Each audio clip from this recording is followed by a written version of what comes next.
오늘 한동훈 법무부 장관 윤석열 대통령을 독대해서 업무 보고를 진행하고 또 브리핑도 가졌습니다. 1시간 10분 정도 독대 형식이었는데 자, 크게 5개 핵심 추진 과제가 보고된데 가장 눈에 띄는 거는 지금 검수완박을 앞둔 시점인데 부패 대응을 위해서 검찰의 직접 수사 기능을 강화하겠다는 취지의 그 보고 내용이 많았어요. 네.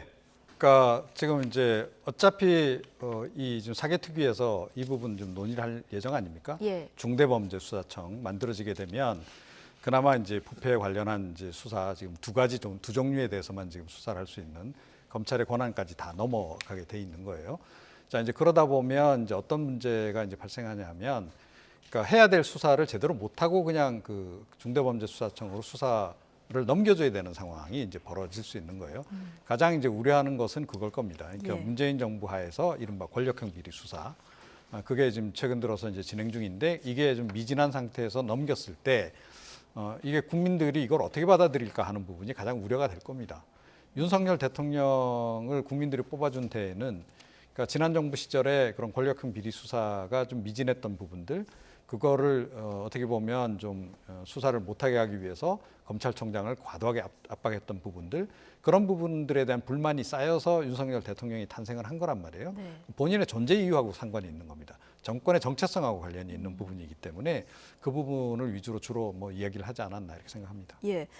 오늘 이 업무 보고를 한 뒤에 기자들하고 질의응답을 하는 모습을 보셨는데 이게 어느 정도 보고 기자들하고 얘기를 하고 브리핑을 한 뒤에는 비공개로 돌려서 해도 되는데 이 기자들 요청이 있으니까 바로 이제 공개로 질문을 다 받았어요. 어떻게 네. 보셨습니까? 아마 그 한동훈 장관은 그런 걸 좀 즐기시는 게 아닌가 하는 생각은 예. 들었어요, 개인적으로. 그러니까 본인이 어쨌든 언론의 주목을 받고 또 언론이 어떤 질문을 하든 본인은 자신 있게 대답할 수 있다는 자신감도 있는 것 같고 이제 그런 부분이 표출됐다고 예. 보는 거거든요. 왜냐하면 강인선 대변인이 일반적으로는 장관들이 와서 이제 나중에 그 비공개로 하더라도 기사 쓸 때는 한동훈 장관이 이렇게 얘기했다 이렇게 쓸 수는 있지만 목소리가 원에어로 가는 것은 안 했거든요. 보통은 안 했죠. 네, 예. 보통은 안 했죠. 그래서 안 하기로 했는데 한동훈 장관이 하겠다 그래서 이제 30분 동안 했어요. 뭐 저는 한동훈 장관이 뭐 본인이 원해서 했으니까 그 자체를 문제라고 보진 않아요. 다만 이제 저렇게 자신감 있는 건 좋은데 저게 자주 되다 보면 실수가 일어날 가능성이 있거든요. 그러니까 사실은 장관들의 말 하나하나도 중요하기 때문에 그래서 대변인실에서는 그렇게 보통 운영을 하는 건데 예. 본인이 자신감이 너무 넘쳐서 이제 하시다 보니까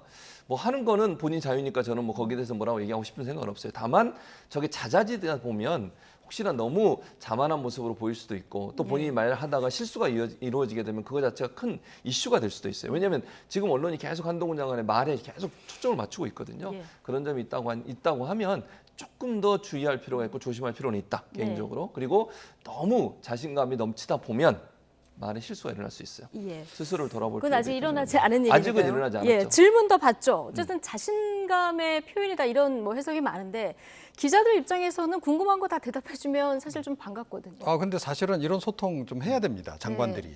그러니까 그동안 너무 안 했잖아요. 그리고 윤석열 대통령이 스타 장관 얘기하면서 소통 많이 해라 이런. 그러니까 사실은 이제 했었는데요. 윤석열 대통령이 어떻게 보면 이렇게 할 수 있도록 판을 좀 깔아주신 거죠. 예. 안 그래도 지금 한동훈 장관은 어떻게 보면 윤석열 정부 1호 스타 장관입니다. 이미. 그런데 사실은 그럼에도 불구하고 그동안 상당히 조심스러웠겠죠. 그러니까 대통령보다 또 너무 또 이렇게 유명해지면 곤란하잖아요.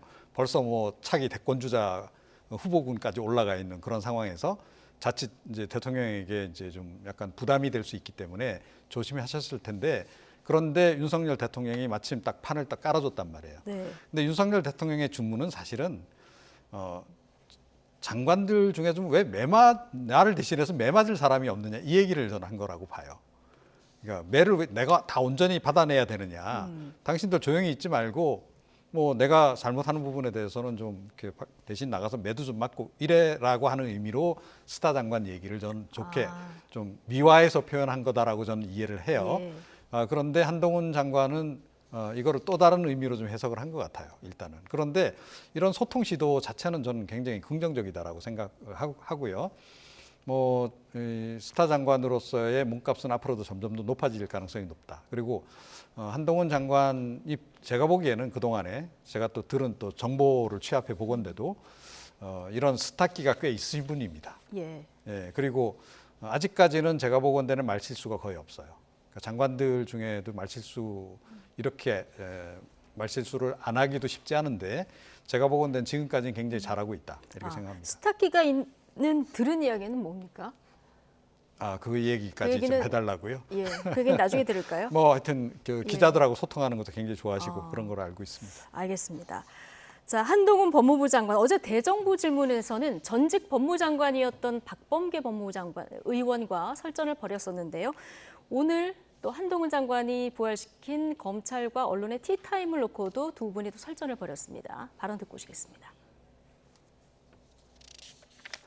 인권 보호 또 적법 절차라는 측면에서 지금 티타임 그런 거 지금 못하도록 돼 있는데 그거 하겠다라는 것은 소위 대언론 홍보를 강화하겠다는 거 아니겠어요? 예. 수사 홍보를 강화하겠다. 그거는 첫째는 뭐 일반 법조 기자들이야 다 좋아하겠지만 그러나 그 속에서 또 특종이 나올 겁니다. 예. 두 번째 그것이야말로 수사를 통해서 국가를 통치하는 소위 검언 유착을 더 강화하겠다는 소리밖에 안 들려요. 그렇게 보이십니까? 저는 그렇게 보이지 않는데 알 권리와 인권 보장을 좋아하는 것이 필요하지요. 오히려 그런 과거에 그동안 지난 정부 하에서 있었던 수사에서는 과연 흘리기가 없었습니까? 티타임이 없었어요? 그게 아니라 공개된 장소에서 정해진 방식으로 책임 있는 사람에게 공평하게 질문할 수 있는 권한을 주고 서로 간에 대화하는 것이 저는 그게 조화로운 길이라고 생각하고요. 한 가지만 말씀드리면 중요한 임무를 담당하는 공직자는 언론으로부터 불편한 질문을 받아야 한다고 생각합니다.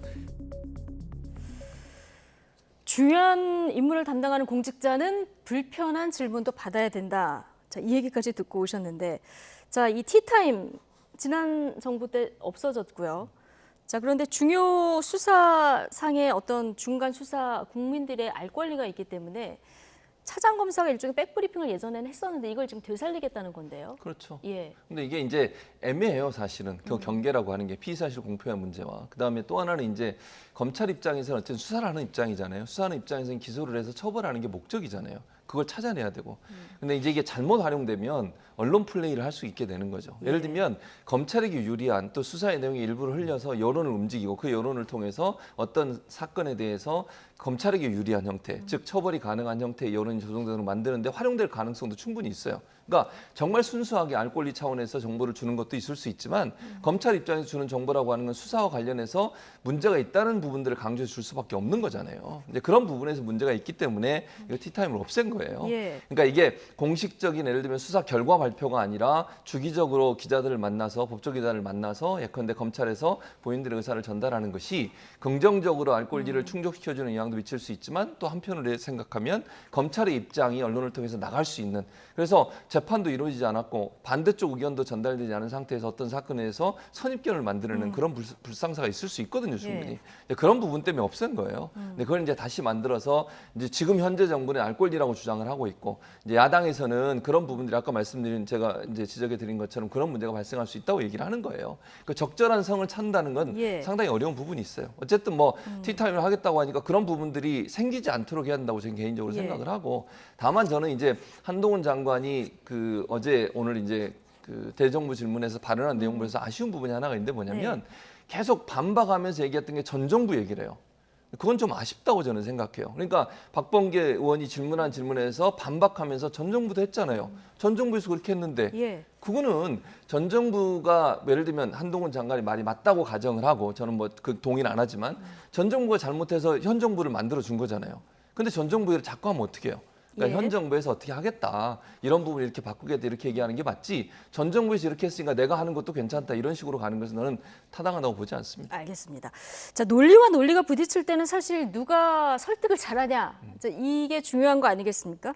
지금 티타임 보건 관련해서 박범계 법무부 장관은 이게 검언 유착이 강화되는 소리다 이렇게 얘기를 했고 한동훈 법무부 장관은 알 권리와 인권 보장이 조화다 이렇게 얘기를 했거든요.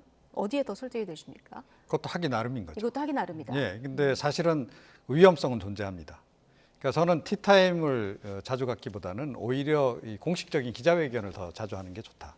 그러니까 기자실 브리핑을 자주 가져라. 예. 장관도 뭐 당연히 법무부 기자실에 자주 들려서 소통하는 게 필요하고 그 밑에 고위급 인사들도 주요한 수사와 관련해서는 기자실에 들려서 기자 브리핑을 자주 갖는 그렇게 공개된 장소에서 여러 명의 기자들이 있는 자리에서 서로 이렇게 질문을 주고받는 그런 것이 훨씬 더 안전하다라고 생각해요.